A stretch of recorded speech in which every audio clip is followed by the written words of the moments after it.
سونے سے لے کر اٹھنے تک، اٹھنے سے لے کر دن بھر کے جتنے بھی کام ہیں زندگی کا، خواہ کوئی بھی شعبہ ہو، کوئی بھی حصہ ہو، کوئی بھی موڑ ہو، الغرض ہر موقع پر دین اسلام کے اندر رہنمائی موجود ہے۔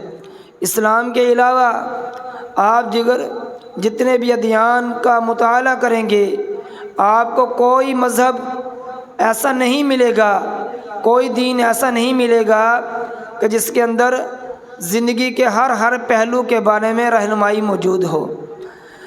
سیدنا سلمان فارسی رضی اللہ تعالی عنہ نے فرمایا کہ مشرکین نے جب ان کو بطور استہزاء اور طنز کے کہا کہ تمہارے نبی تو تمہیں پیشاب پخانہ کرنے کے طریقے بھی سکھاتے ہیں، سیدنا سلمان فارسی رضی اللہ تعالی عنہ نے مزید یہ بھی ارشاد فرمایا کہ ہمیں رسول اللہ صلی اللہ علیہ وسلم نے اس سے منع فرمایا ہے کہ ہم پیشاب یا پخانہ کے وقت قبلہ کی طرف منہ کریں، یا یہ کہ ہم دائیں ہاتھ سے استنجا کریں، یا یہ کہ ہم استنجے میں 3 پتھروں سے کم پتھر استعمال کریں۔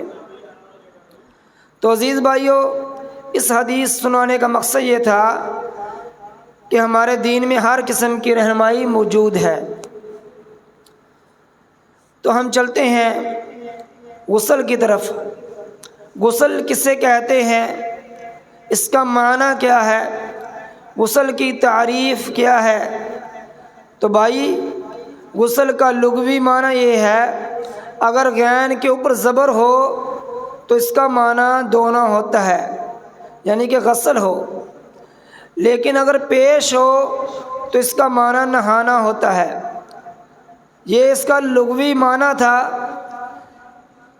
کہ اگر غین پر زبر ہے، غسل ہے، عربی زبان کا لفظ غسل ہے، تو کبھی غسل آتا ہے اور کبھی غسل آتا ہے۔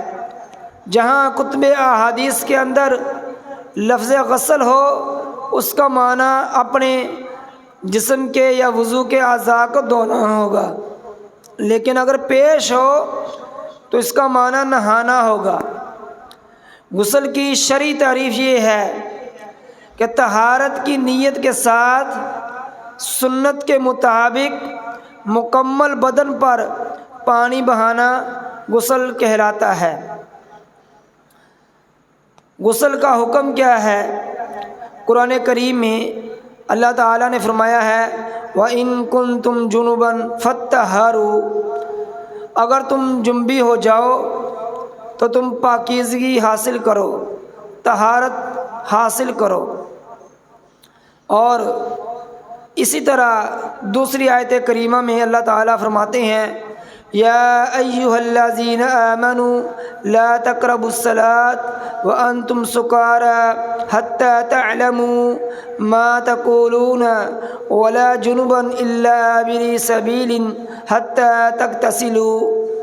اس آیت کریمہ میں اللہ تعالیٰ فرما رہے ہیں جب آپ جنبی ہو، حالت جنابت میں ہو، جب تک غسل نہ کر لو، طہارت اور پاکیزگی کو اختیار نہ کر لو، تب تک آپ نے نماز کے قریب نہیں جانا۔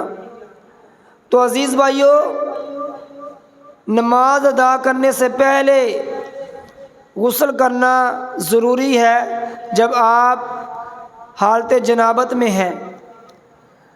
تو اس طرح نبی کریم صلی اللہ علیہ وسلم نے بھی غسل کر کے دکھلایا۔ غسل کب اور کن حالتوں میں فرض ہوتا ہے، یعنی شرعی طور پر نہانا اور مسنون طریقے سے نہانا کن حالتوں میں فرض ہوتا ہے؟ سب سے پہلی بات یاد رکھیں کہ قبول اسلام کے وقت جب کوئی شخص مسلمان ہونے کے لیے آپ کے پاس آئے یا کوئی شخص مسلمان ہونا چاہے تو اس کو چاہیے کہ وہ غسل کرے۔ دوسرے نمبر پر جب کوئی شخص اپنے ازواجی تعلقات کو اپنی زوجہ کے ساتھ قائم کرے اس وقت بھی اس پر غسل کرنا فرض ہو جاتا ہے۔ اور اسی طرح نمبر 3، احتلام کی حالت میں جس نوجوان بھائی کو خواب میں احتلام ہو جائے تو وہ بھائی بھی غسل کرے۔ اس طرح حیض اور نفاس کی حالت میں جو بہنیں، جو عورتیں اس حالت میں ہوں ان پر بھی غسل کرنا فرض ہوتا ہے۔ اسی طرح جب کوئی شخص، کوئی مسلمان بھائی، کوئی مسلمان بہن، کوئی مسلمان عورت فوت ہو جائے تو اس وقت جو اس کو غسل دیا جاتا ہے یہ بھی فرض غسل ہوتا ہے۔ بھائیو، ہمارے یہاں فرض اور واجب میں کوئی فرق نہیں ہے۔ دلائل آپ کے سامنے ہیں۔ قبول اسلام سے پہلے غسل کرنا کیوں فرض ہے؟ سیدنا قیس بن عاصم رضی اللہ تعالی عنہ فرماتے ہیں، اتیت النبی صلی اللہ علیہ وسلم ارید الاسلام، میں نبی کریم صلی اللہ علیہ وسلم کے پاس اسلام قبول کرنے کی غرض سے آیا، فامرنی، پس آپ نے مجھے حکم دیا، ان اغتسل بماء وسدر، کہ میں پانی کے ساتھ اور بیری کے پتوں کے ساتھ غسل کروں۔ اسی طرح دوسرے نمبر پر جو شخص اپنی زوجہ کے ساتھ ازواجی تعلقات قائم کرے اس پر بھی غسل کرنا فرض ہو جاتا ہے، خواہ وہ زوجہ ہو، خواہ وہ زوج ہو، خامد ہو یا بیوی ہو، دونوں پر غسل کرنا فرض ہوتا ہے۔ کتنی ہی ایسی میری بہنیں ہیں کہ جو ازواجی زندگی کے ساتھ منسلک ہیں لیکن صبح کے وقت ازواجی تعلقات قائم کرنے کے بعد وہ غسل نہیں کرتی۔ کتنے ہی بھائی ایسے ہیں کہ جس کو اس کا طریقہ نہیں آتا اور اس کے بارے میں پتہ ہی نہیں ہے اور اس کا وہ بہت ہی معمولی گردانتے ہیں۔ تیسرے نمبر پر جو میں نے گوشت گزار کیا تھا آپ کے کہ حالت احتلام سے غسل کرنا فرض ہو جاتا ہے۔ حالت نیند میں اگر کوئی بھائی احتلام والا ہو جائے اور اپنے کپڑوں پر، اپنے جسم پر نشانات دیکھے تو اس کو بھی غسل کرنا چاہیے۔ اسی طرح چوتھی جو چیز تھی، حیض اور نفاس کی حالت میں غسل کرنا۔ بھائیوں کو اور بہنوں کو پتہ ہے حیض اور نفاس کی تعریفیں کیا ہیں۔ حیض کسے کہتے ہیں؟ جو ماہواری کے ایام ہیں جو ہر بالغ عورت پاتی ہے صحت مند، اس کو حیض کہتے ہیں۔ اس طرح نفاس کے بارے میں بھی، بہرحال ان دونوں حالتیں میں بھی غسل کرنا فرض ہو جاتا ہے۔ حیض اور نفاس والی عورت 4 کام نہیں کر سکتی۔ نمبر 1 نماز، نمبر 2 روزہ، نمبر 3 جماع، نمبر 3 طواف بیت اللہ۔ یہ 4 کام غسل کرنے کے بعد کرنے چاہیے۔ اسی طرح جب کوئی شخص فوت ہو جائے اسے بھی چاہیے، ان کے لواحقین، ورثاء، اقربا، دوست احباب کو چاہیے کہ اسے غسل دے۔ سیدنا ابن عباس رضی اللہ تعالی عنہ فرماتے ہیں، رسول اللہ صلی اللہ علیہ وسلم نے فرمایا، اغسلوہ بماء وسدر، کہ اس کو غسل دو پانی کے ساتھ اور بیری کے پتوں کے ساتھ۔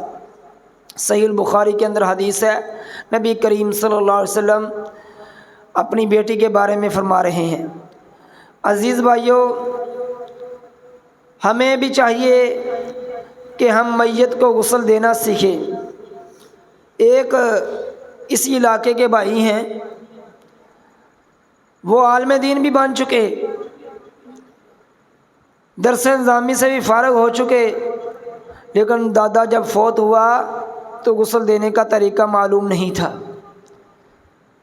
تو کوشش یہ ہونی چاہیے، ہر وہ بھائی جو مدرسہ میں پڑھتا ہے، جب اس کے کوئی قریبی دوست احباب اقربا فوت ہو جائیں تو اس بھائی کی کوشش یہ ہونی چاہیے کہ اس کو غسل میں دوں۔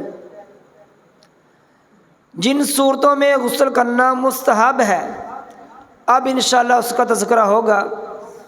سب سے پہلی چیز یہ ہے کہ جمعے کے دن کا غسل کرنا مستحب ہے۔ مستحب کا معنی یہ ہے کہ اس کا کرنا انتہائی زیادہ پسندیدہ ہے اللہ کے ہاں، فرض اور واجب نہیں ہے، ضروری نہیں ہے۔ اگر کر لیں گے تو اللہ تعالیٰ اس سے بہت ہی زیادہ خوش ہوں گے۔ آپ نے پڑھا ہوگا کہ اصول فقہ کے جو مصادر ہیں ان میں سے احکام کی حالت پڑھی ہوں گی۔ حکم کی 5 قسمیں ہوتی ہیں۔ پہلی چیز ہوتی ہے فرض۔ فرض وہ عمل جس کا کرنا انتہائی ضروری ہوتا ہے۔ نمبر 2 مستحب کہ جس کا کرنا ضروری تو نہیں ہے لیکن آپ کر لیں گے تو آپ کے لیے انتہائی بہتر ہوگا۔ اس طرح دیگر 3 حالتیں ہیں جیسے کہ حرام ہے، مکروہ ہے، مباح ہے، یہ 3 دوسری حالتیں ہیں۔ نمبر 2 میت کو غسل دینے سے بھی غسل کرنا مستحب ہے۔ نمبر 3 عیدین کا غسل کرنا بھی مستحب ہے۔ نمبر 4 احرام کا غسل کرنا بھی مستحب ہے۔ نمبر 5 مکہ مکرمہ میں داخل ہوتے وقت غسل کرنا یہ بھی مستحب ہے۔ غسل کا مسنون طریقہ، سب سے پہلے یہ بات یاد رکھیں کہ جب ہم فرضی نہا رہے ہیں، فرضی غسل کر رہے ہیں، اس کے لیے ہمیں نیت کرنا ضروری ہے۔ انما الاعمال بالنیات، پہلے بھی یہ بات گوش گزار کی ہے کہ ہر عمل کا دار و مدار نیت پر ہے۔ اگر نیت یہ ہے کہ میں فرضی غسل کر رہا ہوں اور اس لیے کر رہا ہوں تو آپ کو آپ کی نیت کے مطابق اجر بھی دیا جائے گا اور آپ کا یہ عمل بھی قبول کیا جائے گا۔ یاد رکھیں جس طرح وضو عبادت ہے اسی طرح غسل بھی عبادت ہے، اس کو معمولی مت سمجھیں۔ عین مکمل اہتمام کے ساتھ، مکمل ذمہ داری سمجھتے ہوئے اور ثواب کی نیت کے ساتھ جب آپ غسل کریں گے تو انشاءاللہ اس کا بھی آپ کو ثواب ملے گا۔ غسل کے وقت پردہ کرنا چاہیے۔ رسول اللہ صلی اللہ علیہ وسلم نے فرمایا ان اللہ عز وجل حیی، بے شک اللہ تعالی اللہ عز وجل حیادار ہے۔ ستیر، اللہ تعالی پردے والا ہے۔ یحب الحیاء، اللہ تعالی حیا کو، شرم کو پسند فرماتا ہے۔ والستر، اور اللہ تعالی پردے کو بھی پسند فرماتا ہے۔ فَإِذَا اغْتَسَلَ أَحَدُكُمْ، پس جب تم میں سے کوئی ایک غسل کرے، فَلْيَسْتَتِرْ، اس کو چاہیے کہ وہ پردے والا ہو جائے۔ کچھ لوگ ایسے بھی ہیں کہ جو پردے کا اہتمام نہیں کرتے اور غلط سلط دلائل دیتے ہیں کہ پردہ کرنا کوئی ضروری نہیں ہے۔ تو بھائیو آپ کے سامنے حدیث ہے، سنن ابی داود میں موجود ہے، اللہ تعالی حیادار ہے، اللہ تعالی پردہ کرنے والا ہے اور اللہ تعالی حیا کو اور پردے کو پسند فرماتا ہے۔ اور نبی کریم صلی اللہ علیہ وسلم نے بھی پردہ فرمایا ہے غسل کرتے وقت۔ تو ہمیں بھی چاہیے کہ ہم سب سے پہلے پردے کا بھرپور اہتمام کریں۔ ایسے غسل خانے میں جایا کریں کہ جس کے دروازے اچھی طرح درست حالت میں قائم ہے اور یہاں سے آپ کو کوئی دیکھ نہیں سکتا۔ یہ ایک مرد مومن کے اوصاف میں سے ایک اہم وصف ہے کہ جو مومن آدمی ہوتا ہے وہ چھوٹی چھوٹی چیزوں کا خیال کرتا ہے۔ غسل خانے میں داخل ہونے سے پہلے یہ دعا پڑھنی چاہیے۔ نبی کریم صلی اللہ علیہ وسلم کی حدیث ہے، کان النبی صلی اللہ علیہ وسلم اذا دخل الخلاء قال اللہم انی اعوذ بک من الخبث والخبائث۔ جب نبی کریم صلی اللہ علیہ وسلم بیت الخلاء میں داخل ہوتے، آپ صلی اللہ علیہ وسلم یہ دعا پڑھتے ہیں۔ چاہے آپ بیت الخلاء میں پیشاب یا پخانے کے لیے جاتے ہیں یا آپ نہانے کے لیے جاتے ہیں، جب بھی آپ جائیں بیت الخلاء میں واش روم میں داخل ہوں، آپ یہ دعا پڑھیں، اور جب باہر نکلیں تو غفرانہ کا یہ دعا پڑھا کریں۔ تو بھائیو یہ دعا یاد کرے، ان کو پڑھیں۔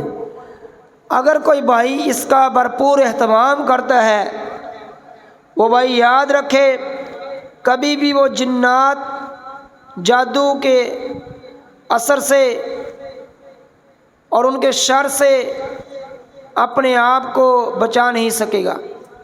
اگر کوئی بھائی اس کا بھرپور اہتمام کرتا ہے تو انشاءاللہ وہ محفوظ رہے گا، مامون رہے گا۔ لیکن جو بھائی اس کا اہتمام نہیں کرتا، ہو سکتا ہے اس کے اوپر جنات کا اثر ہو جائے۔ کتنے ہی ایسے بھائی ہیں جو روز عاملوں کے پاس آتے ہیں اور یہ شکایت کرتے ہیں کہ یہ ہو گیا، وہ ہو گیا۔ اس کی وجہ یہ ہے کہ ہم نے نبوی طریقہ استعمال کرنا چھوڑ دیا ہے۔ برتن میں ہاتھ ڈالنے سے پہلے ہاتھوں کو 3 مرتبہ دھویا جائے، یعنی کہ پہلے آپ نے نیت کرنی ہے، اس کے بعد آپ نے پردے کا اہتمام کرنا ہے، اور جس واش روم میں پردے والی جگہ میں آپ داخل ہو گئے ہیں، اس وقت آپ کو چاہیے کہ آپ سب سے پہلے اپنے ہاتھوں کو اچھی طرح دھوئیں۔ اگر پانی کا برتن ہے تو برتن میں ہاتھ ڈالنے سے پہلے آپ نے اپنے دونوں ہاتھوں کو کلائیوں تک دھونا ہے۔ رسول اللہ صلی اللہ علیہ وسلم نے فرمایا، اذا اغتسل من الجنابۃ، جب کوئی شخص غسل کرے جنابت کا تو پہلے بادہ وہ شروع کرے، فغسل یدیہ، تو وہ اپنے دونوں ہاتھوں کو دھوئے، یعنی کہ پہلے اپنے دونوں ہاتھوں کو دھونا ہے اچھی طرح۔ یہ پہلا عمل ہے۔ دوسرا عمل یہ ہے کہ آپ نے استنجا کرنا ہے، اپنی شرمگاہ کو اچھی طرح دھونا ہے، خواہ وہاں کوئی نجاست وغیرہ لگی ہو یا نہ لگی ہو۔ آپ صلی اللہ علیہ وسلم کا طریقہ بھی یہی تھا، فغسل مذاکیرہ، آپ صلی اللہ علیہ وسلم نے اپنی شرمگاہ کو دھویا ہے۔ اپنی شرمگاہ کو دھونے کے بعد پھر دوبارہ آپ نے اپنے ہاتھوں کو مٹی کے ساتھ یا صابن کے ساتھ اچھی طرح دھونا ہے۔ رسول اللہ صلی اللہ علیہ وسلم کا بھی عمل مبارک یہی تھا، ثم مسح یدہ بالارض، آپ صلی اللہ علیہ وسلم نے اپنے ہاتھوں کو زمین پر مل کر صاف کیے، اپنے ہاتھوں کو زمین پر مارا اور اچھی طرح مٹی کے ساتھ اپنے ہاتھوں کو دھویا۔ تو اپنے ہاتھوں کو اچھی طرح مٹی کے ساتھ یا صابن کے ساتھ دھویا جائے۔ موجودہ دور میں جو صابن ہے اس کے اندر بھی مٹی کا جو جوہر ہے وہ ڈالا جاتا ہے تاکہ اس سے اچھی طرح نظافت اور صفائی و ستھرائی ہو سکے۔ ایک انگریز نے لکھا ہے، محمد صلی اللہ علیہ وسلم سب سے بڑے ڈاکٹر اور سائنسدان تھے۔ کیوں؟ آپ صلی اللہ علیہ وسلم اپنے ہاتھوں کو مٹی کے ساتھ دھویا کرتے تھے۔ انہوں نے کہا کہ ہم نے ریسرچ کی ہے، جس صابن کے اندر مٹی کا جوہر ڈالا جائے اس سے جراثیم بالکل ختم ہو جاتے ہیں اور وہ ہاتھ وہ جگہ بالکل پاک اور صاف ہو جاتی ہے، اور جس صابن کے اندر مٹی کا جوہر نہ ڈالا جائے وہاں جراثیم رہتے ہیں۔ چاہے کتنا ہی عمدہ صابن کیوں نہ ہو۔ اس لیے حد الوسع کوشش کریں، مٹی کا اہتمام کیا کریں۔ اگر وہ دستیاب نہیں ہے تو پھر آپ صابن کے ساتھ بھی اپنے ہاتھوں کو دھو سکتے ہیں۔ ہاتھوں کو دھونے کے بعد آپ نے کلی کرنی ہے اور ناک میں پانی چڑھانا ہے۔ ثم مزمز واستنشق، نبی کریم صلی اللہ علیہ وسلم نے پھر کلی کی اور ناک میں پانی چڑھایا۔ پھر اس کے بعد آپ نے اپنے چہرے کو دھونا ہے اور اپنے بازوؤں کو دھونا ہے کونیوں سمیت۔ رسول اللہ صلی اللہ علیہ وسلم کا عمل مبارک بھی یہی تھا۔ وغسل وجہہ ویدیہ، آپ صلی اللہ علیہ وسلم نے اپنے چہرے کو اور اپنے بازوؤں کو کونیوں سمیت 3 مرتبہ دھویا۔ آپ نے یہاں تلک تو وضو کی طرح ہی کرنا ہے۔ اس کے بعد آپ نے اپنے سر کے بالوں کا خلال کرنا ہے، پانی لے کر انگلیوں کے ذریعے سر کے بالوں کی تہ یعنی جڑوں میں داخل کر کے اچھی طرح خلال کرنا ہے۔ یعنی آپ نے پانی لینا ہے، پانی لینے کے بعد ان کو اچھی طرح سر کی بالوں کی جڑوں تک پہنچانا ہے، اور پھر اس کے بعد آپ نے ان کو اچھی طرح ملنا ہے کہ پانی مکمل آپ کے بالوں کی جڑوں تک پہنچ جائے۔ رسول اللہ صلی اللہ علیہ وسلم کیا کرتے تھے؟ آپ صلی اللہ علیہ وسلم ثم يدخل اصابعه في الماء، آپ صلی اللہ علیہ وسلم داخل کرتے اپنی انگلیوں کو پانی میں، فيخلل بها اصول شعره، آپ صلی اللہ علیہ وسلم اس کے ساتھ اپنے بالوں کی جڑوں کا خلال کرتے۔ یعنی کس طرح آپ نے پانی لے کر اپنے سر پر ڈالنا ہے۔ موجودہ دور کے مطابق آپ شاور سے بھی ڈال سکتے ہیں، شریعت نے کوئی خاص پابند نہیں کیا۔ آپ کے آسانی کے لیے ہر طرح آپ ڈال سکتے ہیں، مقصد یہ ہے کہ پانی آپ کے بالوں کی جڑوں تک پہنچ جائے۔ پھر آپ اپنا سر اس پر 3 مرتبہ پانی بہائیں گے، پھر اپنے سر پر 3 مرتبہ پانی بہائیں، اس طرح کہ اپنے مکمل پر پانی پہنچ جائے۔ آپ صلی اللہ علیہ وسلم نے فرمایا ثم یصب علی رأسہ 3 غرف بیدیہ، آپ صلی اللہ علیہ وسلم اپنے ہاتھوں کے ساتھ اپنے سر پر 3 مرتبہ پانی بہاتے، اور اس کے بعد پورے جسم پر پانی اس طرح بہانا ہے کہ پہلے دائیں جانب دائیں کندھے پر، پھر بائیں کندھے پر، پھر درمیان میں۔ رسول اللہ صلی اللہ علیہ وسلم کے بارے میں آتا ہے ثم یفیض الماء علی جلدہ کلہ، پھر آپ صلی اللہ علیہ وسلم نے اپنے پورے جسم پر پانی بہایا ہے۔ پھر غسل کی جگہ سے علیحدہ ہونے پر آپ اپنے پاؤں کو دھوئیں۔ رسول اللہ صلی اللہ علیہ وسلم کا عمل یہ تھا ثم تنحى من مقامه فغسل قدميه، پھر آپ صلی اللہ علیہ وسلم اپنی جگہ سے علیحدہ ہوئے اور آپ نے اپنے پاؤں کو دھویا۔ یہ تھا مکمل غسل کا طریقہ، جس کا خلاصہ میں ابھی آپ کو بتلاتا ہوں۔ اس ضمن میں ایک بات یاد رکھیں کہ غسل جنابت میں ایک بال کے برابر بھی جگہ خشک نہیں رہنی چاہیے۔ بڑی اہم حدیث ہے، رسول اللہ صلی اللہ علیہ وسلم نے فرمایا من ترک موضع شعرۃ من جنابۃ لم یغسلها فعل بها کذا وکذا من النار، کہ جس شخص نے غسل جنابت سے اپنے جسم میں ایک بال کے برابر بھی جگہ خشک چھوڑ دی اور اس کو نہ دھویا، جہنم میں اس کے ساتھ، جہنم کی آگ میں اس کے ساتھ ایسے ایسے کیا جائے گا۔ مطلب آپ نے سخت قسم کی سزائیں اشاروں کے ساتھ بتلائیں۔ تو اس ضمن میں ہمیں چاہیے کہ جب ہم غسل کریں مکمل اس بات کا اہتمام کریں کہ کہیں ایسا نہ ہو کہ ہمارے غسل میں ہمارے جسم کا کوئی حصہ یا کوئی عضو، کوئی جگہ جو بال کے برابر ہی خواہ کیوں نہ ہو وہ خشک رہ جائے۔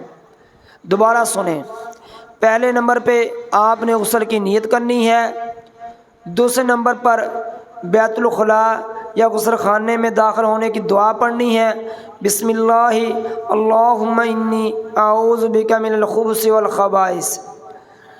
تیسرے نمبر پر آپ نے دونوں ہاتھوں کو کلائیوں تک دھونا ہے، اور چوتھے نمبر پر آپ نے استنجا کرنا ہے، خواہ نجاست لگی ہو یا نہ لگی ہو، اور پانچویں نمبر پر آپ نے وضو کرنا ہے نماز کے وضو کی طرح، سر کا مسح اور پاؤں نہیں دھونے۔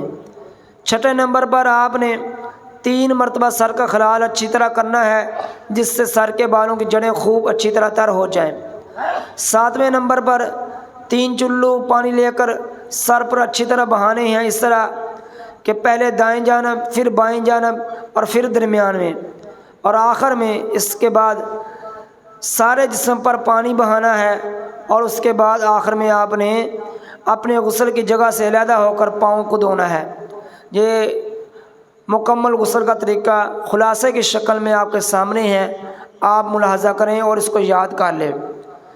کوشش کریں ہر بھائی اس کو یاد کرے اور اپنے بھائیوں کو ایک دوسرے کو سنانے کی کوشش کرے، تاکہ یہ اچھی طرح ہمارے ذہنوں میں راسخ ہو جائے۔ اور یہ بھی یاد رکھیں، اگر آپ فرضی غسل کے علاوہ بقیہ غسل کو بھی اس طرح کریں گے، ایک تو آپ کی عادت پکی ہو جائے گی، دوسرا یہ ہے کہ آپ کو اس کا بھی ثواب ملے گا۔ جزاک اللہ خیرا واحسن الجزاء، شکرا جزیلا وبارک اللہ فیکم۔